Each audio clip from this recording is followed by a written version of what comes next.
सभी को नमस्कार। मैं सुनील एमएच स्वागत करता हूं आप सभी का हमारे चैनल पारिक प्रेजेंटेशंस के दांडेली दैनिक समाचार पर। आज तारीख है 28 मई वार बुधवार। तो चलिए शुरू करते हैं आज के समाचार। नमस्कार, मैं कांचना कांबळे। दांडेली के नगर सभा में आज दांडेली के सभी गुत्तेदारों ने मिलकर नगर सभा आयुक्त जी को निवेदन पत्र देकर गुत्तेदारों द्वारा किए गए कामों का भुगतान जल्द से जल्द करने का आग्रह किया ताकि उनके व उनके परिवार में बेवजह की समस्याएं ना हो। ಬಂಧುಗಳೇ, ನಾವು ಇವತ್ತು ಇಲ್ಲಿ ಸೇರಿದ್ದ ಒಂದು ಉದ್ದೇಶ ಅಂತ ಹೇಳಿದ್ರೆ, ಮೊನ್ನೆ ನಾವು ಒಬ್ಬ ನಮ್ಮ ಸಹೋದ್ಯೋಗಿ ಗುತ್ತಿಗೆದಾರ ನಾವು ಕಳ್ಕೊಂಡಿದ್ದೀವಿ. ಅವರು ಒಬ್ಬ ಒಳ್ಳೆಯ ಪ್ರಾಮಾಣಿಕ ಗುತ್ತಿಗೆದಾರರಾಗಿದ್ದರು. ಹೇಗೆ ಸರ್ಕಾರಿ ನೌಕರರು ಮತ್ತು ಜನಪ್ರತಿನಿಧಿಗಳು ಹೇಗೆ ಸೇವೆ ಕೊಡ್ತಾ ಇದ್ದಾರೆ ಸಮಾಜಕ್ಕೆ ಮತ್ತು ಪಬ್ಲಿಕ್ಗೆ, ನಾವು ಕೂಡ ಈ ಸಮಾಜ ನಡಿಬೇಕಾದ್ರೆ ದೇಶ ಮೂಲಭೂತ ಸೌಕರ್ಯಗಳು ಬಹಳ ಮುಖ್ಯ. ಅವುಗಳನ್ನ ನಾವು ಸರ್ಕಾರಕ್ಕೆ ಬಂಡವಾಳ ಹಾಕಿ ಮಾಡ್ತಾ ಇದ್ದೀವಿ ಅನ್ನುವಂಥದ್ದು ಸರ್ಕಾರ ನೆನಪಿಸ್ಕೋಬೇಕು. ಆ ಒಂದು ನೆನಪಿಸಿಕೊಳ್ಳುವಂಥ ಒಂದು ಕೆಲಸವನ್ನು ನಾವು ಮಾಡಬೇಕಂತೇಳಿ ಇವತ್ತು ಒಂದು ಪ್ರತಿಭಟನೆ ಹಮ್ಮಿಕೊಂಡು ಮಾನ್ಯ ಮುಖ್ಯಮಂತ್ರಿಗಳಿಗೆ ನಮ್ಮ ಪೌರಾಯುಕ್ತರ ಮುಖಾಂತರ ಮನವಿ ಸಲ್ಲಿಸಲಿಕ್ಕೆ ಕೆನರಾ ಲೋಕೋಪಯೋಗಿ ಗುತ್ತಿಗೆದಾರ ಸಂಘದಿಂದ ನಾವು ಇಲ್ಲಿ ಬಂದಿದ್ದೀವಿ. ನಾವೆಲ್ಲರೂ ಕೂಡ ಹಲವಾರು ಬಾರಿ ಇಂಥ ಮನವಿಗಳನ್ನ ಕೊಟ್ಟಿದ್ದೀವಿ. ಸರ್ಕಾರವು ಕೂಡ ಅದಕ್ಕೆ ತಕ್ಕಂಗೆ ನಮಗೆ ಪೆಂಡಿಂಗ್ ಇತ್ತು 2 ವರ್ಷದಿಂದ ದುಡ್ಡು ಬರುವುದು ವಿಳಂಬ ಆಗ್ತಾ ಇದ್ದಕ್ಕೆ ನಾವು ಮತ್ತೊಮ್ಮೆ ಮನವಿ ಕೊಡ್ಲಿಕ್ಕೆ ಇಲ್ಲಿ ಸೇರಿದ್ದೀವಿ. ಮುಂದಿನ ದಿನಗಳಲ್ಲೂ ಗುತ್ತಿಗೆದಾರ ಸದಸ್ಯಗಳು ಸಂಭವಿಸಬಾರದು ಅನ್ನೋ ಒಂದು ಉದ್ದೇಶ ಇಟ್ಟುಕೊಂಡು ನಾವೆಲ್ಲರೂ ಕೂಡ ಈ ಒಂದು ಪ್ರತಿಭಟನೆ ಇಟ್ಟುಕೊಂಡು ಮನವಿಯನ್ನ ಕೊಡ್ತಾ ಇದ್ದೀವಿ. ಈ ಸಂದರ್ಭದಲ್ಲಿ ಈ ನಮ್ಮ ಕುಟುಂಬ ಸಮೇತವಾಗಿ ನಾವು ಬಂದಿದ್ದೀವಿ. ಮೊನ್ನೆ ದಿವಂಗತರಾದಂತಹ ಆರ್ ಡಿ ಚೆನ್ನವರ ಕುಟುಂಬಸ್ಥರು ಕೂಡ ನಮಗೆ ಇವತ್ತು ಈ ಪ್ರತಿಭಟನೆಯಲ್ಲಿ ಭಾಗವಹಿಸಿದ್ದಾರೆ. ಅವರ ಧರ್ಮಪತ್ನಿ ಮತ್ತು ಅವರ ಸುಪುತ್ರಿಯವರು. ನಮ್ಮ ಸರ್ಕಾರ ನಮ್ಮ ನೋವುಗಳನ್ನ ಅರ್ಥ ಮಾಡಿಕೊಂಡು ನಮಗೆ ಆದಷ್ಟು ಬೇಗ ನಮ್ಮ ಗುತ್ತಿಗೆದಾರ ಬಾಕಿ ಬಿಲ್ಗಳನ್ನು ಪಾವತಿಸಬೇಕಂತೇಳಿ ನಾವು ಸರ್ಕಾರವನ್ನು ಆಗ್ರಹಿಸ್ತಾ ನಮ್ಮ ಈ ಮನವಿಯನ್ನು ನಾವು ಓದುವ ಮುಖಾಂತರ ಪೌರಾಯುಕ್ತರಿಗೆ ಹಸ್ತಾಂತರಿಸ್ತಾ ಇದ್ದೀವಿ. ಮಾನ್ಯ ಮುಖ್ಯಮಂತ್ರಿಯವರು, ಕರ್ನಾಟಕ ಸರ್ಕಾರ ವಿಷಯ, ನಮ್ಮ ಗುತ್ತಿಗೆದಾರರಾದ ದಿವಂಗತ ಶ್ರೀ ಆರ್ ಡಿ ಚೆನ್ನು ಅವರ ಸಾವಿಗೆ ಸರ್ಕಾರದ ಅವ್ಯವಸ್ಥೆಯೇ ಕಾರಣವೆಂದು ಕುಟುಂಬದವರ ಹೇಳಿಕೆ ಕುರಿತು ಮತ್ತು ಗುತ್ತಿಗೆದಾರರಿಗೆ ಆಗುತ್ತಿರುವ ಅನ್ಯಾಯ ಕುರಿತು ಮಾನ್ಯರೇ, ಮೇಲಿನ ವಿಷಯಕ್ಕೆ ಸಂಬಂಧಿಸಿದಂತೆ 18/5/2025 ನಮ್ಮ ಗುತ್ತಿಗೆದಾರರಾದ ಶ್ರೀ ಆರ್ ಡಿ ಚೆನ್ನು ಅವರು ತೀವ್ರ ಹೃದಯಾಘಾತದಿಂದ ಮರಣ ಹೊಂದಿರುತ್ತಾರೆ. ಶ್ರೀಧರು ತುಂಬಾ ಆರೋಗ್ಯವಾಗಿದ್ದು ಕೊನೆಯ ಉಸಿರಿನ ತನಕ ಬಿಲ್ಲುಗಳನ್ನು ಬಟವಡೆ ಮಾಡಿಸಿಕೊಳ್ಳುವ ಸಲುವಾಗಿಯೇ ತಿರುಗಾಡುತ್ತಿದ್ದರು. ಅವರ ಸಾವಿಗೆ ಇತ್ತೀಚಿನ ಬಿಲ್ಲುಗಳು ಬಟವಡೆಯಾಗಲು ತುಂಬಾ ವಿಳಂಬ ಆಗುತ್ತಿರುವುದು ಮತ್ತು ಇಲಾಖೆಯಲ್ಲಿ ಮಿತಿಮೀರಿದ ಭ್ರಷ್ಟಾಚಾರವೇ ನೇರ ಹೊಣೆ ಎಂದು ಕುಟುಂಬಸ್ಥರ ಆರೋಪವಾಗಿದೆ. ನಾವು ಕೂಡ ಇದೇ ರೀತಿ ತೊಂದರೆ ಅನುಭವಿಸುತ್ತಿರುವುದರಿಂದ ನಮಗೆ ಅವರ ಆರೋಪವು ಸರಿ ಎನಿಸುತ್ತಿದೆ. ದಿವಂಗತ ಆರ್ ಡಿ ಚೆನ್ನು ಅವರ ಕುಟುಂಬಸ್ಥರು ನಮ್ಮ ಗುತ್ತಿಗೆದಾರ ಸಂಘಕ್ಕೆ ಪತ್ರವನ್ನು ನೀಡಿರುವ ಪ್ರಕಾರ ಅವರಿಗೆ ಲೋಕೋಪಯೋಗಿ ಇಲಾಖೆಯ ಠೇವಣಿ ವಂತಿಕೆ, ಕಂದಾಯ ಇಲಾಖೆಯ ನಾಡ ಕಚೇರಿ ಕಟ್ಟಡ ಬಾಬ್ತು ಸುಮಾರು 7 ವರ್ಷದಿಂದ ಕಾಮಗಾರಿ ಬಿಲ್ಲು ಬಟವಡೆ ಆಗಿರುವುದಿಲ್ಲ. ಅದರಂತೆ ನಗರಸಭೆ ದಾಂಡೇಲಿಯಲ್ಲಿ 2019-20 ಸಾಲಿನ SFC ವಿಶೇಷ ಅನುದಾನ ಅಡಿಯಲ್ಲಿ ನಿರ್ವಹಿಸಿದ ಕಾಮಗಾರಿ ಬಿಲ್ಲು ಬಾಕಿ ಇರುತ್ತದೆ. ಇದರಂತೆ ಪಂಚಾಯತ್ ರಾಜ್ ಇಂಜಿನಿಯರಿಂಗ್ ಇಲಾಖೆ ಶಿರಸಿ ವಿಭಾಗದ ಜೋಯಿಡಾ ತಾಲೂಕಿನ ಜಗಲಪೇಟೆ ಗ್ರಾಮ ಪಂಚಾಯತಿ ವ್ಯಾಪ್ತಿಯ ತಿಂಬೋಲಿಯಲ್ಲಿ ನಿರ್ವಹಿಸಿದ ರಸ್ತೆ ಕಾಮಗಾರಿ ಬಿಲ್ಲು ಕೂಡ ಸರಿಸುಮಾರು 35 ಲಕ್ಷ 2 ವರ್ಷದಿಂದ ಬಾಕಿ ಇದೆ. ಈ ಎಲ್ಲ ಕಾಮಗಾರಿ ಬಿಲ್ಲುಗಳು ಬಾಕಿ ಇರುವುದರಿಂದ ತೀವ್ರ ಆರ್ಥಿಕ ಸಂಕಷ್ಟಕ್ಕೆ ಸಿಲುಕಿ ಅತ್ತ ಬ್ಯಾಂಕಿನಲ್ಲಿ ಬಡ್ಡಿಯ ಸಾಲ ತುಂಬಲಾರದೆ ಹಾಗೂ ಕುಟುಂಬ ನಿರ್ವಹಣೆಗಾಗಿ ಬೇರೆ ಕಾಮಗಾರಿಯನ್ನು ಪಡೆದುಕೊಳ್ಳಲಾಗದ ಸ್ಥಿತಿಯಿಂದ ಮಾನಸಿಕ ಒತ್ತಡವನ್ನು ತಡೆದುಕೊಳ್ಳಲಾಗದೆ ಹೃದಯಾಘಾತವಾಗಿದೆ ಅಂತ ಕುಟುಂಬಸ್ಥರ ಆರೋಪವಾಗಿದೆ. ಇದೇ ಪರಿಸ್ಥಿತಿಯಲ್ಲಿ ನಾವೆಲ್ಲ ಗುತ್ತಿಗೆದಾರರು ಸಿಲುಕಿದ್ದೇವೆ.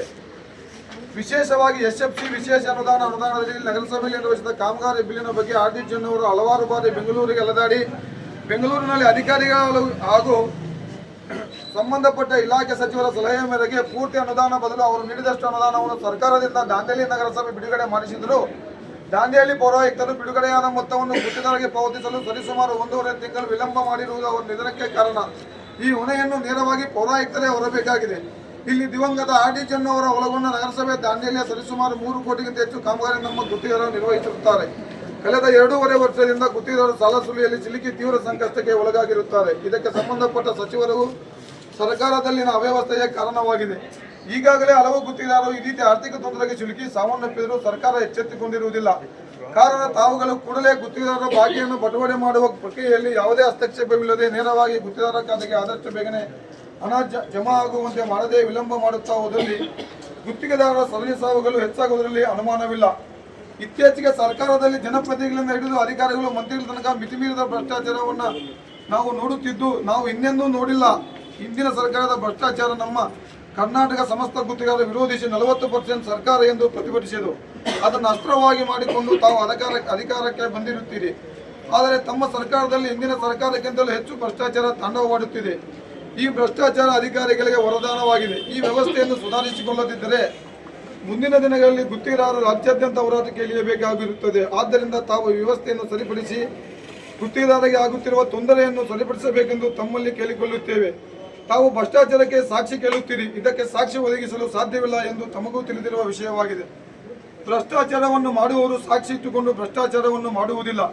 ಭ್ರಷ್ಟಾಚಾರಗಳಿಗೆ ಆತ್ಮಸಾಕ್ಷಿಯೇ ಸಾಕ್ಷಿ ಎಂದು ಇದಕ್ಕಿಂತಲೂ ನಾವು ಹೆಚ್ಚಿಗೆ ಹೇಳಲು ಬಯಸುವುದಿಲ್ಲ. ದಯವಿಟ್ಟು ಸಾಮಾಜಿಕ ಕಳಕಳಿಯಿಂದ ತಮ್ಮಂತಹ ವ್ಯಕ್ತಿಗಳು ಭ್ರಷ್ಟಾಚಾರ ಮಿತಿ ಮೀರದಂತೆ ನೋಡಿಕೊಳ್ಳುತ್ತೀರಿ ಎಂದು ನಂಬುತ್ತೇವೆ. ಇಂದು ನಮ್ಮ ಅಧ್ಯಕ್ಷರು ಎನ್ ಶಶಿಧರನ್, ಲೋಕೋಬೆ ಕೆನರಾ ಲೋಕೋಬೆ ಗುತ್ತಿಗೆದಾರರ ಸಂಘ.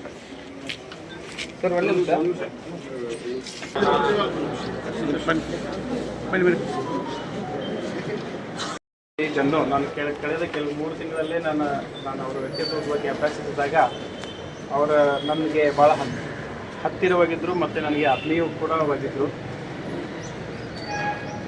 ಅವರ ಸಾವಿಗೆ ನಾನು ವೈಯಕ್ತಿಕವಾಗಿ ಸಂತಾಪವನ್ನು ಸೂಚಿಸುತ್ತೇನೆ. ಎರಡನೇದಾಗಿ ನಾನು ಜನವರಿ 27, 2025ನೇ ಸಾಲಿನಲ್ಲಿ ದಾಂಡೇಲಿ ನಗರಸಭೆಯ ಪೌರಾಯುಕ್ತರಾಗಿ ಅಧಿಕಾರ ಸ್ವೀಕರಿಸಿದ್ದೇನೆ. ಈ ಒಂದು 4 ತಿಂಗಳ ಅವಧಿ ನಿನ್ನೆಗೆ ಕಂಪ್ಲೀಟ್ ಆಗಿದೆ. ಈ 4 ತಿಂಗಳ ಅವಧಿಯಲ್ಲಿ ಮೊದಲನೇ 2 ತಿಂಗಳು ನನಗೆ ದಾಂಡೇಲಿಯಲ್ಲಿ ಏನಿದೆ ಏನಿಲ್ಲ ಅನ್ನೋ ತಿಳ್ಕೊಳ್ಳಿಕ್ಕೆ ಸಮಯ ಬೇಕಾಯಿತು. ಅದಾದ ನಂತರ ಮಾರ್ಚ್ ಕೊನೆಯ ವಾರದಿಂದ ಏಪ್ರಿಲ್ ಮತ್ತು ಮೇ ಅಂದರೆ ಒಂದು 2 ತಿಂಗಳ ಅವಧಿಯಲ್ಲಿ ನನಗೆ ಎಷ್ಟು ಸಾಧ್ಯನೋ ಅಷ್ಟು ಮೊದಲನೇ ನಾನು ನಗರಸಭೆಯ ಪೌರಾಯುಕ್ತನಾಗಿ ಚಾರ್ಜ್ ತೊಗೊಂಡಾಗ ನೀವೆಲ್ಲ ಕಾಂಟ್ರಾಕ್ಟರ್ಸ್ ಬಂದು ನನಗೆ ಮನವಿ ಕೊಟ್ಟಿದ್ರಿ. ಆ ಮನವಿ ಕೊಟ್ಟಿರ್ತಕ್ಕಂಥ ಸಂದರ್ಭದಲ್ಲಿ ನಿಮ್ಮ ಅಳೆಲ್ಲ ಅವಾಗಲೂ ಕೂಡ ನೀವು ತೋರ್ಕೊಂಡಿದ್ರಿ. ಸಾಕಷ್ಟು ಬಿಲ್ಗಳು ಪೆಂಡಿಂಗ್ ಇದೆ. ಈ ಕೊಗ್ನಿಯವರು ನಿಮಗೆ ನೀವು ವ್ಯವಸ್ಥೆ ಗೊತ್ತಿಲ್ಲ ಸರ್, ನಿಮ್ಗೆ ನಾವು ಕೆಲಸ ಮಾಡ್ತೀವಿ ಬಿಲ್ ಬರೋದಿಲ್ಲ ಅಂತ ನೀವು ಹೇಳಿದ್ರಿ. ಅದಾದ ನಂತರ ನಿಮ್ಮ ಮನವಿ ಮೂಲಕನೂ ನಮಗೆ ಕೊಟ್ಟಿದ್ರಿ. ಆ ಒಂದು ನಿಟ್ಟಿನಲ್ಲಿ ನನಗೆ ಎಷ್ಟು ಸಾಧ್ಯ ಇದೆಯೋ ಇರ್ತಕ್ಕಂಥ ಒಂದು ಸಿಬ್ಬಂದಿಗಳ ಉಪಯೋಗಿಸ್ಕೊಂಡು ನಾನು ಇಲ್ಲಿವರೆಗೂ ಒಟ್ಟು 78 ಬಿಲ್ಗಳನ್ನು ನಿಮಗೆ ಕಾಂಟ್ರಾಕ್ಟರ್ಸ್ಗೆ ಕೊಡಲಿಕ್ಕೆ ಪ್ರಯತ್ನ ಮಾಡಿದ್ದೀನಿ. ಬಹುಶಃ ಒಂದು ವರ್ಷದಲ್ಲಿ ಕೂಡ ಇಷ್ಟೊಂದು ಬಿಲ್ಗಳು ಆಗಲಿಕ್ಕಿಲ್ಲ. ಆದರೆ ನಾನು 2-3 ತಿಂಗಳ ಅವಧಿಯಲ್ಲಿ 78 ವಿವಿಧ ಬಿಲ್ಗಳನ್ನು ಒಟ್ಟು 5,32,00,000 ರೂಪಾಯಿಗಳಿಗೆ ನಾನು ನಿಮಗೆ ಸಪ್ಲೈ ಮಾಡ್ತಕ್ಕಂಥ ಪ್ರಯತ್ನವನ್ನು ನಾನು ಮಾಡಿದ್ದೆ. ಇದು ವಿತ್ ರೆಕಾರ್ಡ್ ಮತ್ತು ವಿತ್ ಇದಾಗಿ ಎಲ್ಲ ಕಾಂಟ್ರಾಕ್ಟರ್ಸ್ ಇಲ್ಲೇ ಇದ್ದಾರೆ. ಮೆಜಾರಿಟಿ ಆಫ್ ದಿ ಕಾಂಟ್ರಾಕ್ಟರ್ಸ್, ಕೆಲವೊಬ್ಬರು ಮಾತ್ರ ಹೊರಗಡೆ ಇರ್ಬೋದು. ಎರಡನೇದಾಗಿ SFC ವಿಶೇಷ ಅನುದಾನ ಏನಿದೆ 2019-20 ಸಾಲಿನಲ್ಲಿ ತಮಗೆ ಸ್ಯಾಂಕ್ಷನ್ ಅಲೋಕೇಶನ್ ಆಗಿತ್ತು. ಬಟ್ ಕಾರಣಾಂತರಗಳಿಂದ ಅದು ಅನುದಾನ ಸರ್ಕಾರದಿಂದ ನಮಗೆ ರಿಲೀಸ್ ಆಗಿಲ್ಲ. ರಿಲೀಸ್ ಆದ ತಕ್ಷಣ ನಾವು ನೋಡಿದ್ವಿ ಜಮಾ ಆಗಲಿಕ್ಕೆ ಸುಮಾರು 15-20 ದಿವಸಗಳ ಕಾಲ ತೊಗೊಂಡಿದ್ದು. ಅದಾದ ನಂತರ ಫೈಲನ್ನು ಕ್ರಿಯೇಟ್ ಮಾಡಲಿ ಟ್ರೆಜರಿಗೆ ಪ್ರೊಸೀಜರ್ ಮುಗಿಸ್ಲಿಕ್ಕೆ ಒಂದು 15 ದಿವಸ ಹೆಚ್ಚು ಕಡಿಮೆ ಆಗಿರ್ಬೋದು. 1 ತಿಂಗಳ ಅವಧಿಯಲ್ಲಿ ನಾನು ಕೊಡಲಿಕ್ಕೆ ಪ್ರಯತ್ನ ಮಾಡಿದ್ದೀನಿ. ಇವತ್ತಿನ ದಿವಸಕ್ಕೆ SFC ಸ್ಪೆಷಲ್ 1 ಕೋಟಿ ರಿಲೀಸ್ ಆಗಿತ್ತು. 1 ಕೋಟಿ ಅನುದಾನವನ್ನು ನಾವು ಆಲ್ರೆಡಿ ಗುತ್ತಿಗೆದಾರರಿಗೆ ನೀಡಲಿಕ್ಕೆ ಪ್ರಯತ್ನ ಮಾಡಿದ್ದೀನಿ.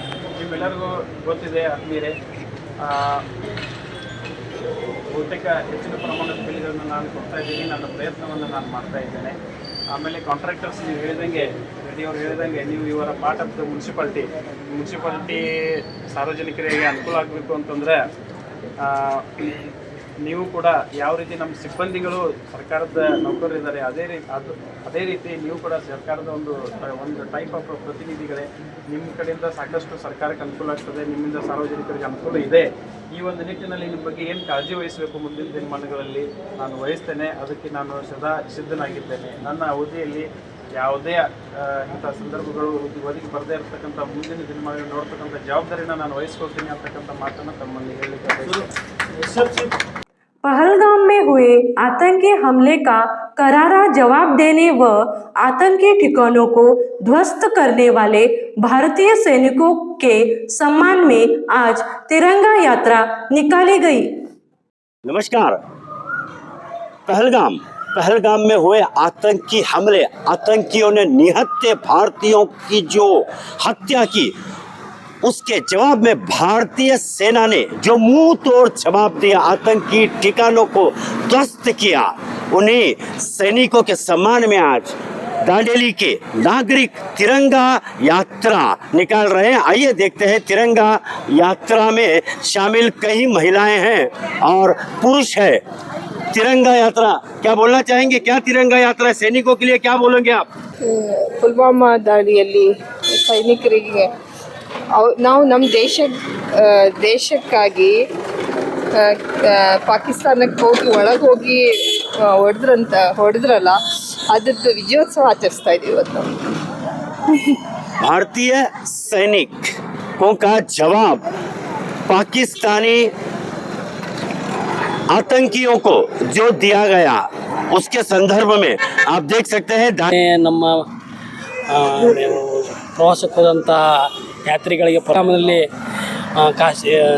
ಪಾಕಿಸ್ತಾನದ ಉಗ್ರಗಾಮಿಗಳು ಬಂದು ಅವರನ್ನು ಹತ್ಯೆ ಮಾಡಿದ್ದಕ್ಕಾಗಿ ನಮ್ಮ ಸೈನಿಕರು ಪಾಕಿಸ್ತಾನದಲ್ಲಿ ಹೋಗಿ ಆಪರೇಷನ್ ಸಿಂಧೂರನ್ನು ಮಾಡಿ ಬಂದಿದ್ದಕ್ಕೆ ಅವ್ರ ಸಲುವಾಗಿ ನಾವು ತುಂಬ ಆಭಾರಿ ಇದ್ದೀವಿ.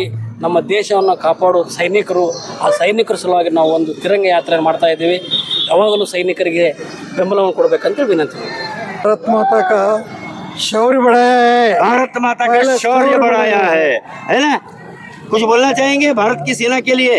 हम लोग भारत देश में पैदा होके भारत माता की जय बोलना जरूरी है।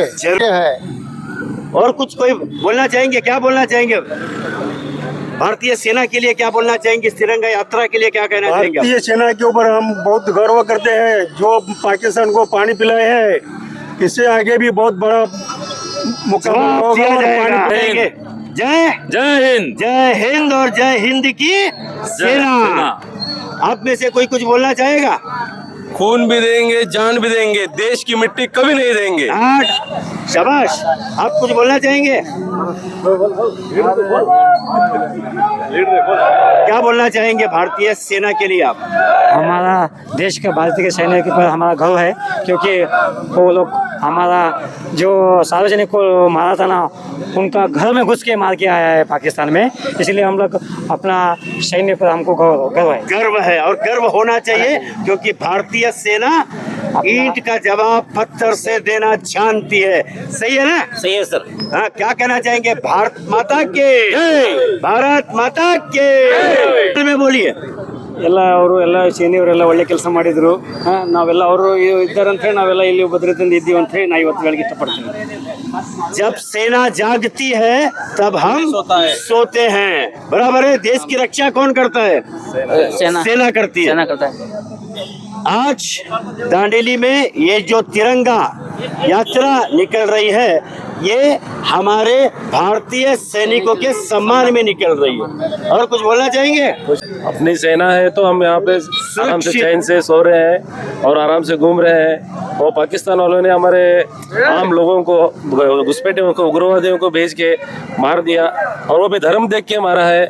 इसके कारण हमारे सेना ने, हमारे प्रधानमंत्री ने जो निर्णय लेके ये ऑपरेशन सिंदूर बनाया, इससे पाकिस्तान निर्नाम हो चुका है। इससे हम सब खुश हैं. और जय हिंद, जय सेना, जय भारत. जय भारत. जो हमारी महिलाओं का सिंदूर मिटाया था, हमारी सेना ने उनका परिवार ही मिटा दिया. यहाँ और भी तिरंगा यात्रा में शामिल हुए लोग हैं. क्या कहना चाहेंगे आप? सेना के लिए क्या कहेंगे? ನಮ್ಮ ಭಾರತದ ಸೈನಿಕರಿಗಾಗಿ ಇದು ಒಂದು ಹೆಮ್ಮೆ ಪಡುವ ವಿಷಯ ಮತ್ತು ಅವರಿಗೆ ಇದೊಂದು ಗೌರವ ಕೊಡುವಂತ ವಿಷಯ. ಅದಕ್ಕಾಗಿ ನಾವು ಇದನ್ನ ಯಾತ್ರೆ ಮಾಡ್ತಾ ಇದ್ದೇವೆ. ತಿರಂಗ ಯಾತ್ರಾ क्या कहना चाहेंगे? ಇದು ನಮ್ಮ ಏನು ಪಾಲ್ಗಾಂವದಲ್ಲಿ ನಡೆದ ಘಟನೆಯನ್ನ ಖಂಡಿಸಿ ಅವತ್ತಿನ ದಿನ ನಮ್ಮ ಸೇನೆಯವರು ಯಾವ ರೀತಿಯಾಗಿ ನಮ್ಮ ವಿರೋಧಿಯ ದೇಶ ಆದಂಥ ಪಾಕಿಸ್ತಾನವನ್ನ ಜಿಹಾದಿಗಳನ್ನ 100ಕ್ಕಿಂತ ಹೆಚ್ಚು ಜಿಹಾದಿಗಳನ್ನ ಕಳಿಸಿದ್ರು. ಆ ಒಂದು ಖುಷಿಯಲ್ಲಿ ಇಡೀ ಭಾರತ ದೇಶಾದ್ಯಂತ ಈ ತಿರಂಗ ಯಾತ್ರೆಯನ್ನ ನಮ್ಮ ಸೈನಿಕರಿಗೋಸ್ಕರವಾಗಿ ನಾವು ಮಾಡ್ತಾ ಇದ್ದೀವಿ. ನಮ್ಮ ಸೈನಿಕರು ನಮ್ಮ ಹೆಮ್ಮೆ. ಹಾಗಾಗಿ ಈ ಒಂದು ತಿರಂಗ ಯಾತ್ರವನ್ನ ಪ್ರತಿ ಜಿಲ್ಲೆಯಲ್ಲಿ, ಪ್ರತಿ ಗ್ರಾಮಗಳಲ್ಲಿ ನಡೀತಾ ಇದೆ. ಅಂದ್ರೆ ಇದು ನಮ್ಮ ಸೈನಿಕರಿಗೆ ಒಂದು ಗೌರವ ಕೊಡುವ ದೃಷ್ಟಿಯಿಂದ ಈ ಕಾರ್ಯಕ್ರಮವನ್ನ ಯಾವುದೇ ಪಕ್ಷಪಾತ ಇಲ್ಲದೆ, ಯಾವುದೇ ಜಾತಿ ಧರ್ಮವಿಲ್ಲದೆ ಇದನ್ನ ಇಟ್ಕೊಂಡಿದ್ದೀವಿ. ಇವತ್ತಿನ ದಿನ ದಾಂಡೇಲಿಯಲ್ಲೂ ಕೂಡ ನಮ್ಮ ಸೈನಿಕರಿಗಾಗಿ ಈ ಈ ಒಂದು ತಿರಂಗ ಯಾತ್ರೆಯನ್ನ ಇಟ್ಕೊಂಡಿದ್ವಿ. ನಮ್ಮ ದೇಶಕ್ಕೆ ಸೈನಿಕರು ಎಷ್ಟು ಮುಖ್ಯ ಅಂತ ಹೇಳಿ ತಮ್ಗೆಲ್ಲ ತಿಳಿದಿದೆ. ಲಾಸ್ಟ್ ಟೈಮ್ ಏನು ವಾರದಲ್ಲಿ ತಾವುಗಳೆಲ್ಲ ಮೀಡಿಯಾದಲ್ಲಿ ನೋಡಿದಿರಿ. ಆ ಮೀಡಿಯಾದಲ್ಲಿ ನೋಡಿದಂಥ ವಿಷಯಗಳು ನೋಡಿ ಇವತ್ತು ತುಂಬಾ ಜನ ನಮ್ಗೆ ಹೇಳ್ತಾ ಇದ್ದಾರೆ ಆರ್ಮಿಯಲ್ಲೂ ಈ ತರ ಆಗ್ತಾ ಇದೆ ಅಂತ ಹೇಳಿ. ಹಾಗಾಗಿ ಆರ್ಮಿಯವರು ನಮ್ಮ ಯಾವ ತರ ಗಡಿಯನ್ನ ಕಾಯ್ಕೊಂಡಿದ್ದಾರೆ. ಒಂದೇ ಒಂದು ದ್ರೋಣ ನಮ್ಮ ಇಂಡಿಯಾದಲ್ಲಿ ಬಂದು ಬೀಳ್ಲಿಕ್ಕೆ ಕೊಡ್ಲಿಲ್ಲ ಅಂತಂದ್ರೆ ಎಷ್ಟೊಂದು ನಮ್ಮ ಸೈನಿಕರು ಪವರ್ಫುಲ್ ಇದ್ದಾರೆ ಅಂತ ಹೇಳಿ ತಮಗೆಲ್ಲ ಗೊತ್ತಾಗ್ತಾ ಇದೆ. ಹಾಗಾಗಿ ಈ ತಿರಂಗ ಯಾತ್ರೆವನ್ನ ಅವರ ಮಾಜಿ ಸೈನಿಕರಿಗೆ ಕೊಡುವ ದೃಷ್ಟಿಯಿಂದ ಈ ಕಾರ್ಯಕ್ರಮ ಹಮ್ಮಿಕೊಂಡಿದ್ದೇವೆ. ಜೈ ಹಿಂದ್. क्या बोलना चाहेंगे? पहले तो मैं भारतीय हूँ, ये भारतीय बोलने के लिए मुझे बहुत गर्व है। और ये पहलगाम में जो भी घटना हुआ और उसको पाकिस्तान को जैसा हमारे वीर सैनिकों ने जैसा पानी पिलाया, अभी इस बार तो पानी भी पिलाने का नसीब नहीं होगा उनसे, क्योंकि अभी पानी भी नहीं छोड़ रहा है। और इसके आगे देखो क्या होता है। ये एक बहुत बड़ी सूचना है और ये एक बहुत बड़ी घटना है जो सभी विश्व में अगर कोई भारतीय एक देश के ऊपर अगर बुरी नजर डाल देगा तो उसको किस तरह से सेना उसकी आंख निकाल लेगी। निकाल दिल्ली नगर सभा के अध्यक्ष श्री अशफाक शेख जी हैं, क्या कहना चाहेंगे भारत के सेना के लिए आप? आज हम लोग यहाँ पे तिरंगा यात्रा निकाले हैं। हमारी सेना हमारे गौरव है और हम लोग हमारे को सेना के ऊपर पूरा भरोसा है और कोई भी मुल्क हमारे ऊपर नजर उठाएगा तो हमारी सेना इसका भरपूर जवाब देगी और हम सेना के साथ में हैं। सेना के साथ में है। सेना जब जागती है तब देश सुरक्षित रहता है, सुरक्षित सोता है।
बोलो भारत माता की जय। बोलो भारत माता की जय।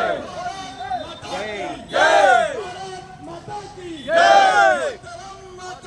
वंदे मातरम। वंदे मातरम।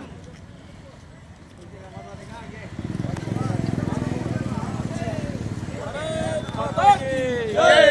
भारत माता की जिंदाबाद जिंदाबाद जिंदाबाद जिंदाबाद हिंदुस्तान जिंदाबाद जिंदाबाद जिंदाबाद हिंदुस्तान जिंदाबाद। बोलो भारत माता की जय। भारत माता की जय। भारत माता की जय। वंदे वंदे भारत माता की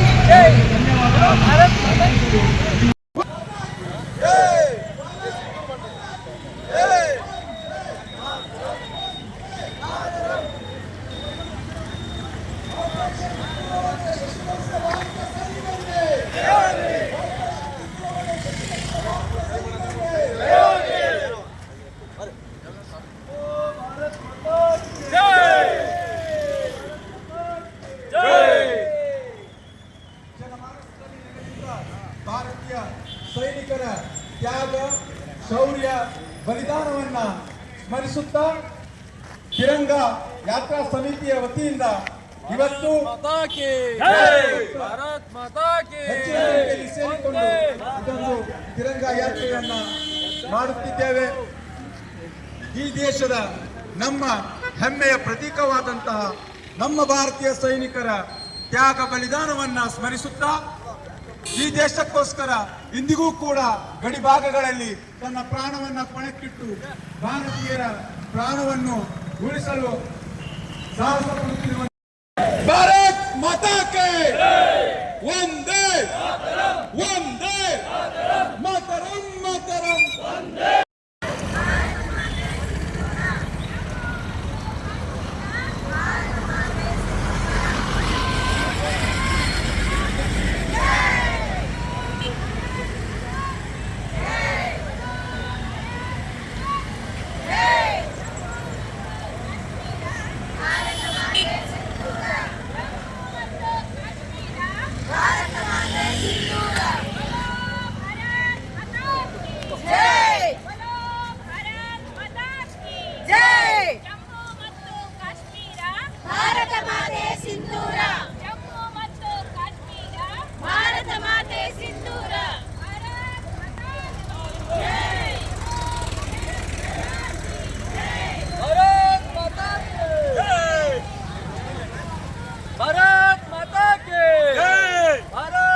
ಕಾಶ್ಮೀರ ಭಾರತ ಮಾತೆಯ ಸಿಂಧೂರ ಜಮ್ಮು ಮತ್ತು ಕಾಶ್ಮೀರ ಭಾರತ ಮಾತೆಯ ಸಿಂಧೂರ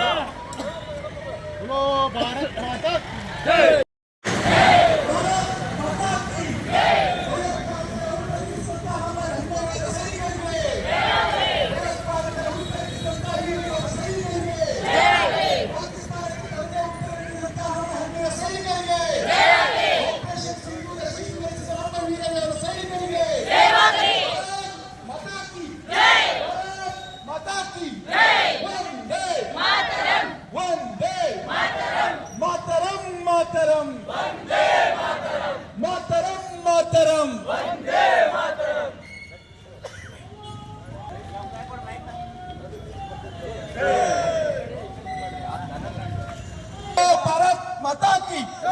भारत माता की जय वंदे वंदे वंदे ऑपरेशन सिंधूರವನ್ನು ಯಶಸ್ವಿಗೊಳಿಸಿದ ನಮ್ಮ ಹೆಮ್ಮೆಯ ಸೈನಿಕರಿಗೆ ಆಪರೇಷನ್ ಸಿಂಧೂರವನ್ನು ಯಶಸ್ವಿಗೊಳಿಸಿದ ವೀರಯೋಧ ಸೈನಿಕರಿಗೆ ಉತ್ಪಾದಕರ ಉತ್ತರಿಸಿ ಅನುಮತ ಕೆಲಸ ಮಾಡಿದ ವೀರಯೋಧ ಸೈನಿಕರಿಗೆ ಪಾಕಿಸ್ತಾನಕ್ಕೆ ತನ್ನದೇ ಭಾಷೆಯಲ್ಲಿ ಉತ್ತರ ನೀಡಿದ ನಮ್ಮ ಹೆಮ್ಮೆಯ ಸೈನಿಕರಿಗೆ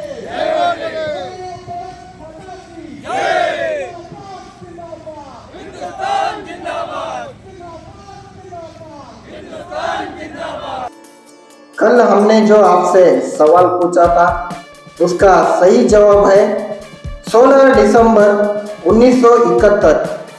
कमेंट्स में जवाब देने वाले हैं शैला सुतार, देवानंद सडेकर, राजेंद्र सेन, खलीलुल्ला एन मिर्जाबाई, खयूम शेख, मुख्तियार समरानी, योगेश कदम और असलम नवाब। आज का सवाल, भारत और चीन की सीमा पर किस सैनिक का मंदिर है? कमेंट्स में जरूर बताइए। अंत तक हमसे जुड़े रहने के लिए सभी दर्शकों का हृदय से धन्यवाद। कल फिर मुलाकात होगी हमारे इसी चैनल पारिक प्रेजेंटेशंस पर।